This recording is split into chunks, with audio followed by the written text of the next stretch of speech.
Հայտարարություն ունեմ կապված հաջորդ շաբաթվա ծառայության հետ։ Մյուս շաբաթ ծառայություն ուզում ենք մի քիչ ուրիշ ձև անենք։ Ուզում ենք ոչ թե ուղղակի բեմից մեկ աղոթի հիվանդների համար կամ հիվանդությունների կարիքների համար, այլ ուզում ենք անենք ինչպես Սուրբ Գիրքն է ասում։ Հիսուսը երբ որ ուղարկեց աշակերտներին աղոթելու, Մարկոսում կարդում ենք, որ ասեց յուղով կոծեք հիվանդերին։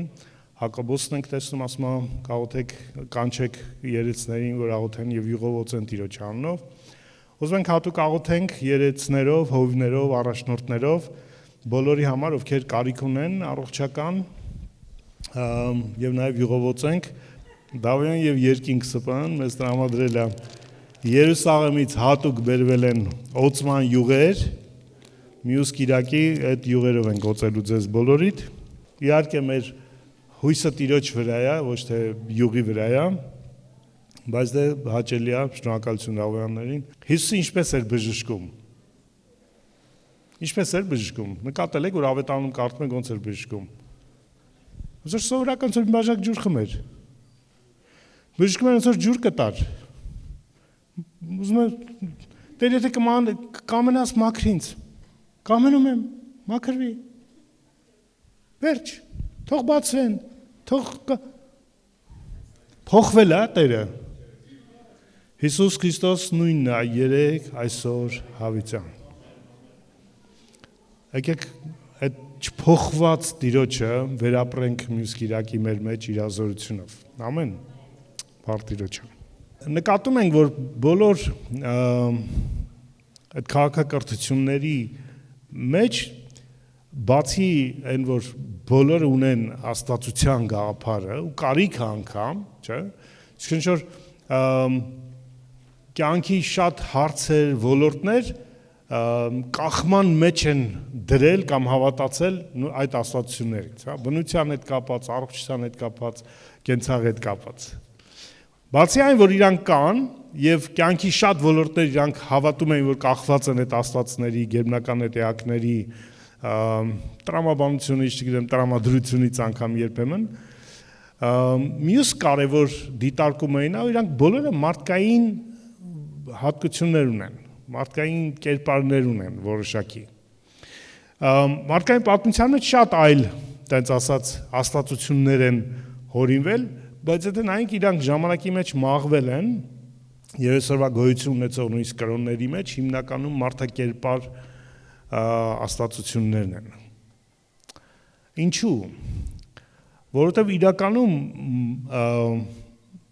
մարդը երբ որ ստեղծում է կամ հորինում է կամ որոշում է կամ ինչ-որ ձևի ենթադրում է այլ աստվածային էակի գոյությունը եւ իրան պատկերում է իր նման, ճիշտ ինչպես Աստված կարդում ենք մարդուն ստեղծեց իր նմանությամբ։ Հասկանում ենք, որ բխում է դա իրականում հարաբերության կարիքից։ Մարդը ստեղծված Աստծո կողմից, նույնիսկ կորցնելով Աստծո ճանաչումը, շարունակում է պահպանել այդ Աստծո գաղափարը եւ Աստծո այդ հաղորդակցություն ունենալու կարիքը։ Մարդիկ ստեղծվել են Աստծո այդ հաղորդակցություն ունենալու կարիքով։ Դաբար բոլոր քաղաքակրթությունները, բոլոր մարդիկ ունեն աստվածության որոշակի էլեմենտներ, տարրեր, էակներ, կերպարներ եւ ունեն իրանց հետ հաղորդակցվելու ձևեր։ Իրանք կարող տարբեր լինեն, մշակույթից մշակույթ, կրոնից կրոն, բայց մեկը միշտ կա իրանց հետ ինչ որ հարաբերությունը, ինչ որ բան ստանալու, ինչ որ բան տալու ձևը։ Դա կլիներ զոհաբերության ձևերով, նույնիսկ մարդկային կյանքի զոհաբերություններով, ինչը տեսնում ենք օրինակ ինկերի մոտ, չէ, վացտեկների մոտ շատ արնախում կրոներ այդ իմաստով, իրանց պատկերացած Աստվածը ամեն մի ստից բանի համար մարդկային զոհ էին անում։ Բայց մեկը դա հաղորդակցության միջոց էր, որտեղ մարդիկ ունեն հաղորդակցության կարիքը, սակայն մարդը կորցրել է ունակությունը հաղորդակցության։ Կա կարիքը, բայց չկա ունակությունը։ Դա ամենացավալի երևույթն է, գիտեք, երբ որ դու մի բանի կարիք ունես, բայց դա ձեռք բերելու ունակությունը չունես։ Մի բան պատկերացրեք, դուք ջրի կարիք ունեք, բայց չեք կարող ջուր խմել։ Սննդի կարիք ունեք, բայց չեք կարող սնունդ ընդունել։ Սա է պատճառը, որ մեր մարդկային հասարակության մեջ պատժի ամենախիստ ձևը իրականում բացի իհարկե մահապատիժը մեկուսացումն է մարդու։ Մարդուն զրկում են հաղորդակցվելու ուրիշներից, որովհետև դա ամենագեր կարիքն է մարդու հաղորդակցությունը։ Ու երբ որ մարդը ունենալով Աստծո հետ հաղորդակցվելու կարիքը զրկված է այդ հաղորդակցության ունակությունից, ստացվում է որ իրականում մարդկությունը տառապում է հենց այդ կարևոր մի խնդրի պատճառով, զրկված ունակության պատճառով։ Ու մարդկության փրկությունը դա միայն ուղղակի դժոխքից տանել երկինքը չի։ Այդ փրկությունը պետք է պարունակեր իր մեջ Աստծուն լսելու ունակության վերականգնումը։ Ես ու չենք փրկվել ուղղակի, որ մի օր կմեռնենք կգնանք երկինք։ Մեր փրկությունը նշանակում է մենք փրկվել ենք Հորը մոտենալու արտոնությունով, Հորը լսելու արտոնությունով։ Ու այն կարիքը, որը մեր մեջ որպես մարդիկ կար, գերբնական աստվածային անձի էակի ճանաչումը, մոտեցումը, հաղորդակցությունը, ու միայն կարա իրականանա փրկության միջոցով։ Հարցը ֆիզիկական լսելու մասին չի։ Ադամը լսեց Աստծուն ֆիզիկապես, բայց չհասկացավ Աստծուն։ Ուր ես Ադամ, միթե կերարեն պտուղից, որ ես քեզ ակնհայտ չի, որ Աստված գիտի ուր է Ադամը եւ գիտի, որ կերել է Ադամը։ Ակնհայտ է, չէ՞։ Պարզ է, պարզից էլ պարզ է, չգիտեմ, երեխան կարդա կհասկանա դա, բայց Ադամը չհասկացավ։ Խնդիրը ֆիզիկական լսելու ունակությունը չի, խնդիրը հասկանալն է, ճանաչելն է, զանազանելն է այդ ձայնը։ Ու Սուրբ Գրքում տեսնում ենք, որ մարդկային ասենք փորձառությունների մեջ շատերը լսեցին Աստծո ձայնը, ֆիզիկապես լսեցին, այդ աուդիո ձայնը լսեցին, բայց տենց էլ չհասկացան Աստված ինչ ասում իրանց։ Եվ ինչ պետք անեն դրա հետ։ Փրկությունը մեզ վերականգնում է հասկանալը իր սիրտը, այսինքն փրկության մեջ, փրկությունը նշանակում է վերականգնում իրականում։ Հունարեն բառը վերականգնումն է նշանակում։ Աստված վերականգնում է մեզ իրեն լսել կարողանալը, ունակությունը եւ ճանաչելը, հասկանալը, ինչ նկատի ունենք, ինչ ասում ես։ Դա բան Հիսուս Հովանու ավետարանում ասում է իմ գառները ինչ են անում, իմ ձայնը լսում են, զանազանում են, օտարի հետևից չեն գնում, չէ՞։ Այսինքն այդ զանազանություն կար, տարբերություն կար, թե ինչ է ասում Աստված։ Մի քանի բան դիտարկենք։ Եբրայեցիների 1:1-ը։ Եբրայեցիների նամակը շատ հետաքրքիր նամակ է, այն իմաստով, որ շատ խորը աստվածաբանական պնդումներ է պարունակում, բայց ինքը կարևոր է նաև մեկ այլ հարցով։ Հենց իր սկիզբը, գիտեք, որ առաջներում նամակի սկիզբը որոշում էր ողջ թեման նամակի իրականում։ Այդ հիմիկվա մեր նամակների պես չի, բարևագիր, դա հիմա չնայած էլ ոչ էլ բարևագիր են, չէ՞, իսկ բարևել չեն գրում։ Այն ժամանակ, եթե դու ինչ-որ թեմա ունեիր փոխանցելու, ամենասկզբում քո ողջունի մեջ պետք է այդ թեմայի ակնարկը լիներ։ Եթե ինձ գիրք են առաջարկում, ես մի հատ նայում եմ վերնագրին, հեղինակին, հետո բացում եմ ցանկով անցնում եմ գլուխների վերնագրերը, երբեմն ծալում եմ հետ եմ տալիս, ասում եմ շնորհակալություն։ Կամ կարիք չկա, կամ հետաքրքիր չի։ Այդ ցանկը իզուր չեն դնում, դնում են ոնց որ կարծես ասելու թե ինչի մասնագիրք է, կամ ինչ-որ նախաբաններ են լինում, չէ, ինչ-որ կողքից մարդիկ բաներ են ասում։ Այն ժամանակ հեղինակը ինքը իր ողջունի մեջ պետք է դներ ողջ գրքի կամ նամակի, այդպես ասած, պարունակության նպատակը, իմաստը։ Հիմա Եբրայեցիների առաջի գլխի առաջի խոսքը իրականում այդ մասին է, ինչի մասին է ինքը գրում, ինչն է կարևոր այն հրեաներին, եբրայեցիներ են իրանք, ովքեր քրիստոնյա էին դարձել, հավատալով ավետանին, հետո հալածանքների պատճառով որոշել էին, որ քանի որ քրիստոնյաներին հալածում են, իսկ հրեաներին չէ, հրեության, ասում էին մենք հրեա ենք, մենք հեթանոս չենք, Մենք Մովսես ենք ունեցել, մենք քահանայություն ենք ունեցել, մենք օրենք ենք ունեցել։ Հիմա ինչ որ ասենք մենք հրեա ենք եւ մեր հրեության մեջ մնանք։ Պարտադիր անպայման այդ Հիսուս անունը ասենք։ Պարտադիր ասենք մենք քրիստոնյա հրեա ենք։ Մենք հրեա ենք, օրենք ենք պահում, օրենքի եւ հրեաները փորձ էին անում հրեական մոտեցումը, չէ՞ տենց խուսափելու համար հալածանքից Հիսուսի անվան համար մնալ հրեա։ Եվ նամակի հեղինակը իզու չի շեշտում, որ բազում անգամներ եւ բազում ձևերով անցյալում Աստված խոսեց հայրերի հետ մարգարեների միջոցով, այս վերջին օրերին մեզ խոսեց որդու միջոցով։ Ու վերջ։ Ողջ ֆոկուսը Աստծո ու մեր հարաբերության դարձավ որդին։ Բազում ձևերը անցյալի եկան միացան, դարձան որդու մեջ, որդու միջոցով Աստծո խոսելու ձևը։ Եթե մենք որդու մեջ փրկություն ունենք նաև որդու մեջ հորը լսելու արտոնությունը։ Որդու մեջ, որդու միջոցով։ Հովանու ավետարանը, որ էլի գրվեց այդ այնց հալածանքներից հետո, ամենավերջին երևի թե հայտնությունից առաջ վերջին 5 նոր կտականյան կնեք նամակներ կամ գիրքն է, խոսում է, եթե նկատեք շեշտը Աստծուն լսելու, Աստծո հարաբերության մասին։ Ինչի նաև ողջունից մեծ հիշեցի մեր այս անցաչափատվա Վրաստանի համաժողովը, մի քանի մարգարեական խոսքեր եղան, մարդիկ ովքեր իրար հետ կապ չունեին, չեն ճանաչում, եւ այդ մարգարեական խոսքերի, մարգարեական հայտությունների հիմնական շեշտը սա էր. գալիս են ժամանակներ,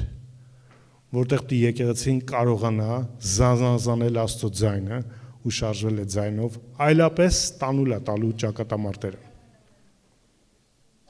Ինչը մենք էլ ենք ունեցել, նոր էր մեր համար, բայց նաև հաստատությունն էր, որ Աստված իր եկեղեցուն կանչում է իր հետ հաղորդակցության, լսելու իրան, զանազանելու իր ձայնը։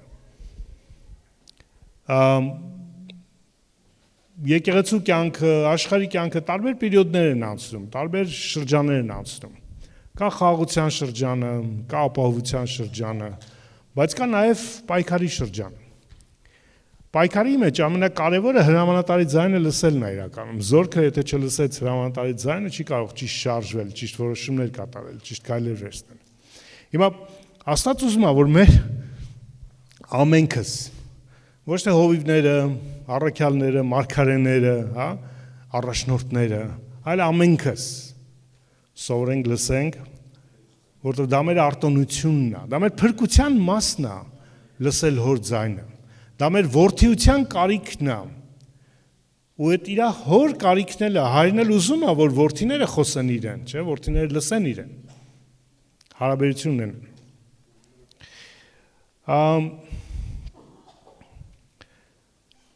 Հովանու 12-րդ գլխում մի հետաքրքիր փորձառություն է գրված։ Եվ որ Հիսուսը խոսում էր իր առաքելության մասին, ինչի համար եկել է աշխարհ եւ ինչ պիտի անի ինքը, եւ ասեց այդ այն պահից հետո որ հեթանոսները, հույները հետաքրված էին Հիսուսով, եկան Փիլիպոսին ասին Հիսուսի մասին լսել ենք ցույց տուր մեզ, վերջը Հիսուսը հենց լսեց որ հեթանոսներն ուզում, ասեց ժամը հասել է մարդու որդու։ Վերջ։ Ժամը հասել է որ մարդու որդին փառավորվի եւ ժամը հասել է որ այս աշխարհի իշխանը դուրս նետվի, որտեղ այդ երկուսը իրար հետ կապված իրականություն են։ Ու երբ որ ինքը ասեց հոգիս խռոված անձս, նայեք, այժմ հոգիս խռոված է, ոնց որ որտեվ մահ պետքա ճաշակի, մեկը որ անմահ է հավիտենական։ Ինչ ասեմ, հայր փրկի ինձ այս ժամից, բայց ես հենց դրա համար եմ եկել։ Հայր, փառավորիր քո անունը։ Այժմ երկնքից ձայն եկավ, փառավորեցի եւ դարձյալ կփառավորեմ։ Ժողովուրդը որ կանգնած էր լսում էր, ասում էր որոտմունք եղավ։ Ուրիշներն ասում էին նրա հետ հրեշտակ խոսեց։ Հիսուսը պատասխանեց ու ասեց. «Այս ձայնը ինձ համար չեղավ, այլ ձեզ համար։ Ու հիմա այս աշխարհի դատաստանը, ու հիմա այս աշխարհի իշխանը դուրս է նետվելու, ու երբ ես բարձրանամ երկրից, բոլորին ինձ մոտ եմ ձգելու»։ Եվ ասում էր, որպեսզի ցույց տա ինչպիսի մահով էր մեռնելու։ Տեսնում ենք, որ ամբողջը չհասկացավ։ Բայց Հիսուսը ասեց, ձեր համար է այս ձայնը, այսինքն իրանք պետք է հասկանային, պետք է զանազանեին։ Աստված խոսում էր, Ու Հովանեսը, որ գրում է, թե հայրը ինչ ասեց փառավորեցի եւ դարձյալ կփառավորեմ, չէ՞։ Կոնկրետ իմաստ ուներ։ Միայն Հիսուսը հասկացավ այնտեղ։ Հիսուսը լսեց, Հիսուսը զանազանեց, չէ՞, հասկացավ եւ մեկնեց, չէ՞, թարգմանեց։ Հիսուսը հասկացավ, որ իրան չէր ուղված խոսքը ուղված էր լսողներին, բայց այդ ում որ ուղված էր այդ խոսքը, իրանք լսեցին ձայն, բայց դեռ չհասկացան ինչ են լսում։ Այս լսելու ունակությունը կորցնելու մասին է եւ լսելու ունակություն ունենալու մասին։ Կարծես Հովանեսը ակնարկ է անում, որ Հիսուսի մեջ եղողները պետք է այտենց Հիսուսի պես զանազանեն Աստված ինչ ասում, երբ որ ուրիշ ոչ ոք չզանազան իր շուրջը։ Եվ որ Աստված խոսի ու միայն դու կհասկանաս, որ դա Աստված խոսեց։ Ուրիշ ոչ ոք չի հասկանա։ Դա կլինի, չգիտեմ, ինչ որ միջավայրում, մարշրուտկայում կլնես, ավտոբուսում կլնես, հիմա չկա մարշրուտկա, չէ՞։ Հին տերմին է։ Դե մարշրուտկան ինչ է, չէ՞։ Գիրքը ինչ է, մարշրուտկան ինչ է։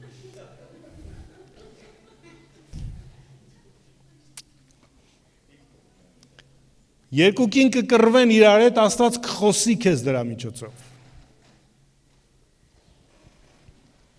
Եշո թրջուն կգա քո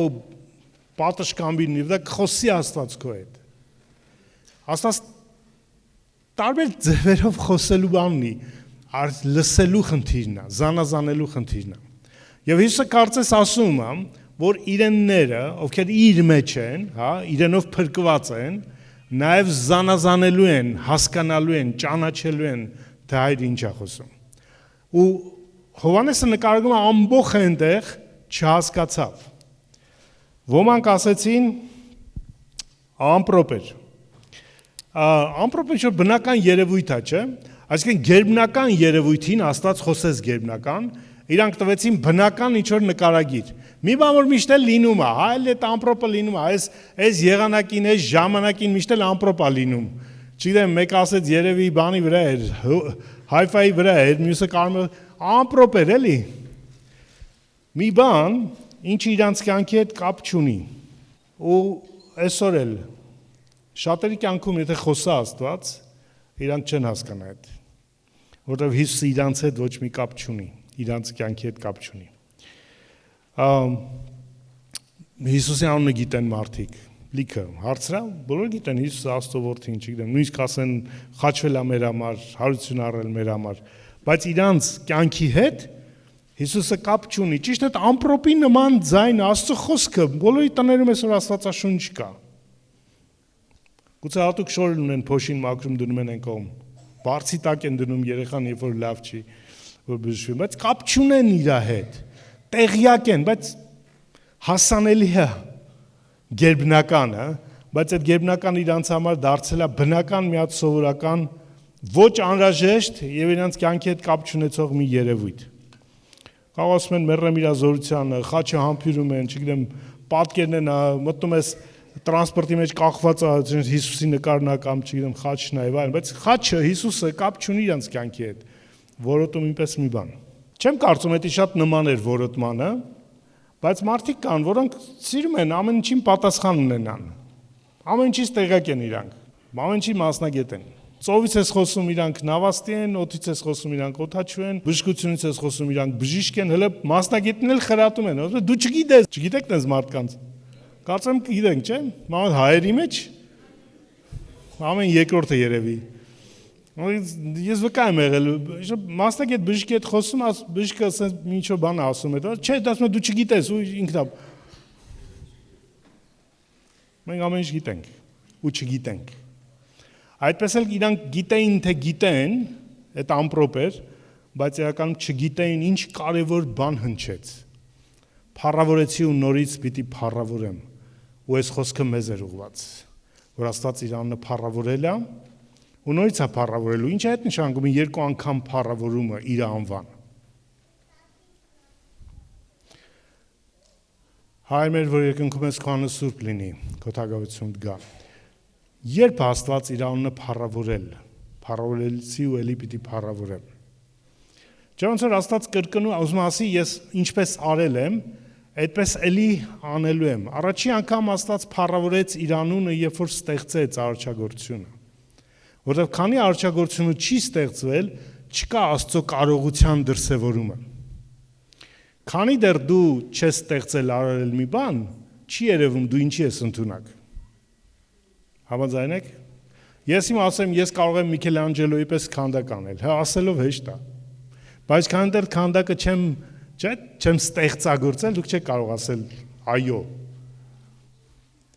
Աստված առաջի անգամ փառավորեց իրան ստեղծելով արարչագործությունը։ Ամբողջապես, որ նայեց, ասեց ամեն բան լավ է։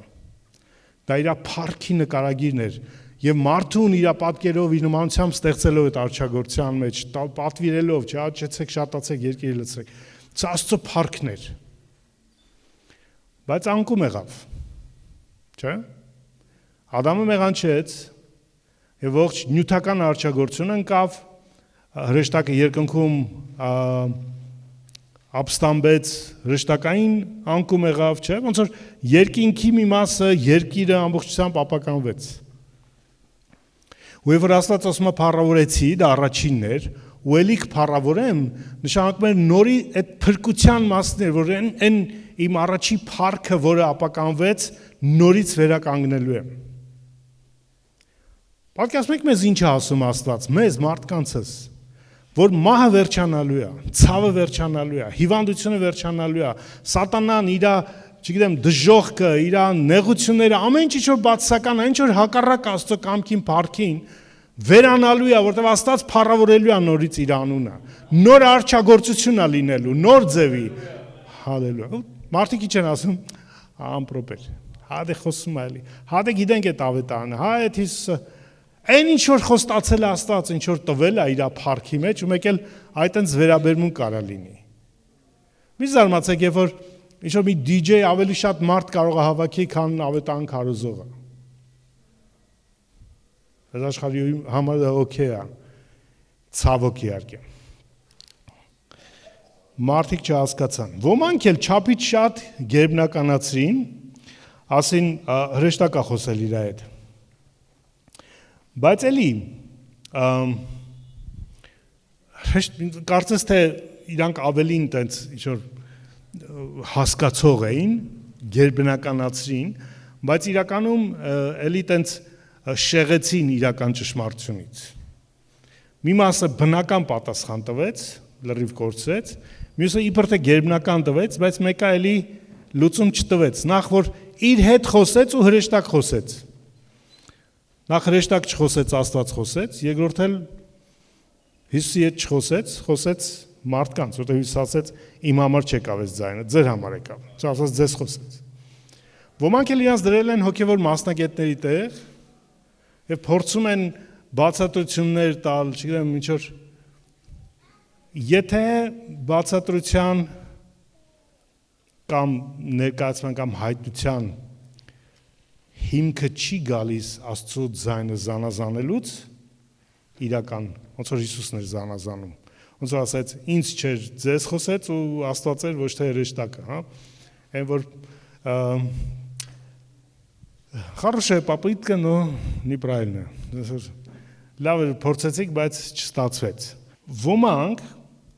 կամ բնական փորձում են բացատրություններ տալ, ոմանք էլ փորձում են գերբնականացնել, բայց մեկը էլի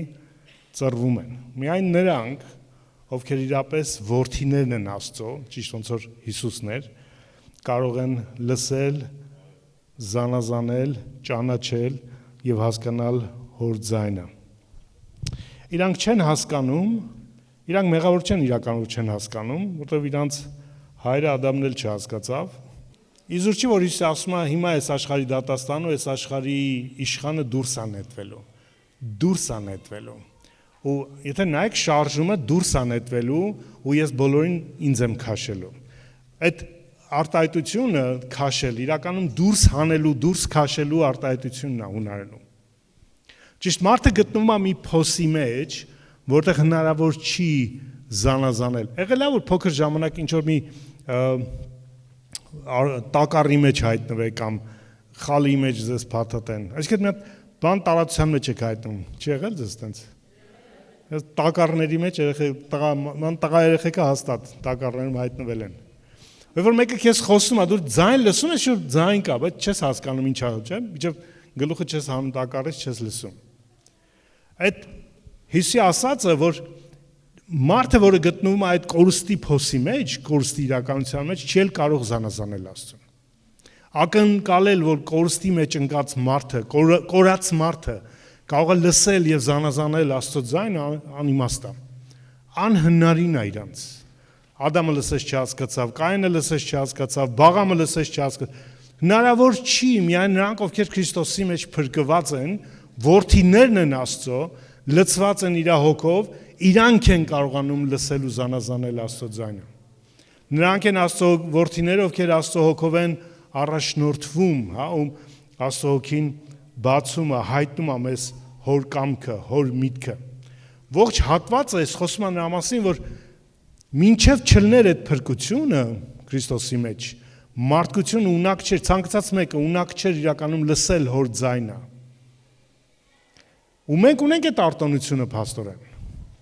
Խնդիրն է, որ մենք չենք օգտվում այդ արտոնությունից։ Ունենալ եւ չօգտվել, դա էլ մյուս ողբերգությունն է։ Ունենալ կարիք եւ չկարողանալ մի խնդիր է, մի ողբերգություն է, բայց ունենալ արտոնությունը եւ չօգտվել դրանից մեկ այլ խնդիր է արդեն։ Ու այսօրվա քրիստոնեության ողջ խնդրեմը իրականում հորը չլսելն է, չզանազանելն է կամ չկամենալն է։ Մենք սիրում ենք, որ մեզ քարոզեն, մենք սիրում ենք, որ մեզ պատրաստի պատասխաններ տան, մեզ սիրում ենք, որ այս հարցի են, հատվածի են, խոսքի համար զանգեն կամ գրենք հովը պատասխանի կամ ինչ-որ մեկը, բայց մենք չենք ձգտում մեր առօրյայի մեջ, մեր կյանքի մեջ Աստծո ձայնը լսող լինել։ Մենք չենք ունենում այդ աղոթները երբեմն, հա, երբ որ ինչ-որ կարևոր որոշում կայացնել կամ ինչ-որ խնդիր ունենք, հա, կապում ենք, ասում ենք, Տեր խոսիր ինձ, Տեր ասա ինձ, Տեր ասում եմ, ամբողջ օր ուզում եմ դա անեմ քեզ։ Այսպես նեղն ես ընկնում, նոր հիշում ես, որ պետք է պապայի հետ հաղորդակցվել։ Պապան միշտ է ուզում քո հետ հաղորդակցվի։ Օրդ ուզում է քո հետ սկսի, օրդ քո հետ վերջացնի, օրվա մեջ քո հետ լինի, հաղորդակցվի քո հետ։ Եվ որ դուք երեխա ունեք, մանավանդ փոքր երեխա, հասկանում եք, որ հեսա դարձավ 15-16 տարեկան, էլ վերջ։ Էլ քո հետ չի հաղորդակցվելու, ընկերներ է ունենալու, ընկերուհիներ է ունենալու եւ այլն։ Իր հոբիներն է ունենալու։ Քանի կարող ես, չէ, ծնող ասես, քանի փոքր դա համար ինչ է տատի պապիները սիրում, որտեղ են արդեն խրատվել են, որ տենց ասած չեն կարողանում իրանց երեխայի հետ շփվեն, թորնիկների հետ են շփվում։ Տեղը հանում են այդպես ասած։ Ապա երբ հայր ուզում է շփվի մեր հետ, խոսի մեր հետ, ոչ թե ուղղակի հրահանգներ տա, առաջնորդի այդպես, էս արա, այն արա։ Մենք ասում պատկերացնում ենք այտենց հրահանգիչը մեր։ Ինքը հրահանգիչը չի, ինքը քո ծնողն է։ Քո քաղցր ծնողն է, ուզում է քո մանկությունը ապրի, քո քաղցրությունը ապրի, քո հույզերը լսի, քո հույզերին մասնակից լինի, քո խնդիրների հետ լինի, իր խորհուրդները քեզ տա, քո նվնվոցը լսի, քո բողոքները երկար բարակ լսի ու չհոգնի, չասի դա այ կնիկ հերիք անուին բանը 10 անգամ ասես, ինքը ասի էլի ասա։ Խոսի իմ զավակ։ Մենք ունենք արտոնությունը, բայց չենք օգտվում դրանից։